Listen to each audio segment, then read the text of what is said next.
ரைட்டா? அப்போது ஒரு மிடில் கிளாஸ் பர்சனாக நான் இருந்தப்போ என்ன மைண்ட் செட் இருந்தனோ அதே மைண்ட் செட் தான் இங்கே எல்லாருக்குமே இருக்குது. சீரியஸாக சொல்ல போனால் என்ன மைண்ட் செட் அப்படின்னு பார்த்தீங்கன்னா, நான் 10,000 வித்தின் த மந்தில் 30 மாற்றணும், 60 மாற்றணும், 1 lakh மாற்றணும் அப்படிங்கிற மைண்ட் செட்டு மட்டும்தான் இங்கே எல்லாருக்குமே இருக்குது. அது எ நார்மல் ஹியூமன் பீயிங்காக இருக்கிற மைண்ட் செட்டு தாங்க இது இருக்குது.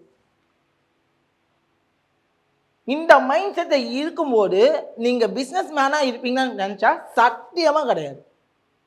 இந்த மைண்ட் செட்டில் இருந்தீங்கன்னா நீங்கள் டோட்டலாகவே என்ன ஆவீங்க அப்படின்னா கேம்பிளர். டோட்டலாகவே என்ன கேட்டகரியில் நீங்கள் போயிருவீங்க அப்படின்னா கேம்பிளர். நான் கேம்பிளர்ஸுக்கு ட்ரைனிங் கொடுக்க விரும்பலை. நான் யாருக்கு ட்ரைனிங் கொடுக்க விரும்பினா pure business man. Pure business man. ஒரு பிஸ்னஸ் மேன் எப்படி திங்க் பண்ணுவாங்க அப்படின்னு பார்த்தீங்க அப்படின்னா, ஒரு பிஸ்னஸ் மேன் என்னுடைய பிஸ்னஸில் நான் இன்வெஸ்ட் பண்ணக்கூடிய அமௌண்ட்டில் மந்த்லி 5 to 10% ரிட்டர்ன்ஸ் கிடைச்சா போதும் அப்படின்னு நினைக்கிறவங்க தான் இருக்காங்க இங்கே.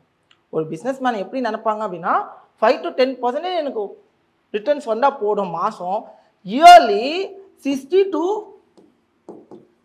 80% ரிட்டர்ன்ஸ் கிடைச்சா போதும். இந்த மைண்ட் செட் தான் பிஸ்னஸ் மேன்ஸுக்கும், அதாவது லாங் டேர்ம் மைண்ட் செட்ஸ்.